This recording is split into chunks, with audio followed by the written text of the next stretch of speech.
imagine it. I know how much you like to fight, so I'll add a new problem to your night. Well, it seems that your journey has ended. Very sorry about that. It was always going to end this way, of course.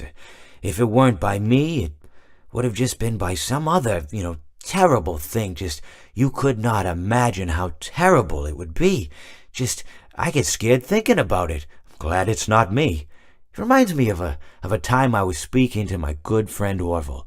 We were sitting on a park bench watching the pigeons.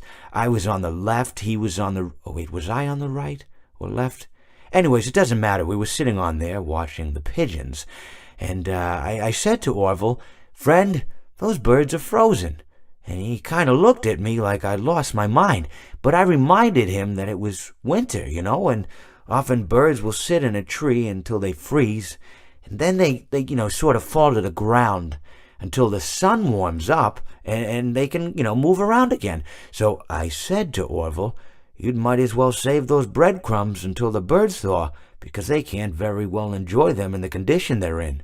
To which he asked what I meant, and asking what condition the crumbs should be in before he threw them to the birds, assuming that I meant the birds couldn't enjoy the breadcrumbs in the condition that the crumbs were in, when in fact I had meant the birds could not enjoy them in the condition that the birds were in, considering that the birds were frozen. So he took a moment and then threw his last handful onto the ground.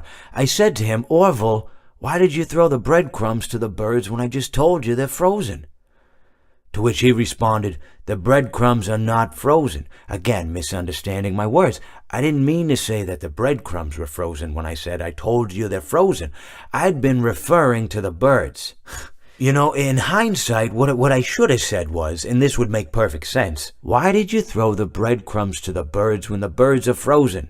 He misunderstood upon my correction, stating that he didn't know what else to do with the breadcrumbs, and that perhaps, when the birds thawed, they'd still be able to eat the crumbs. So I said to Orville, and this is what I said to him, I said, "Orville, the birds may be dead,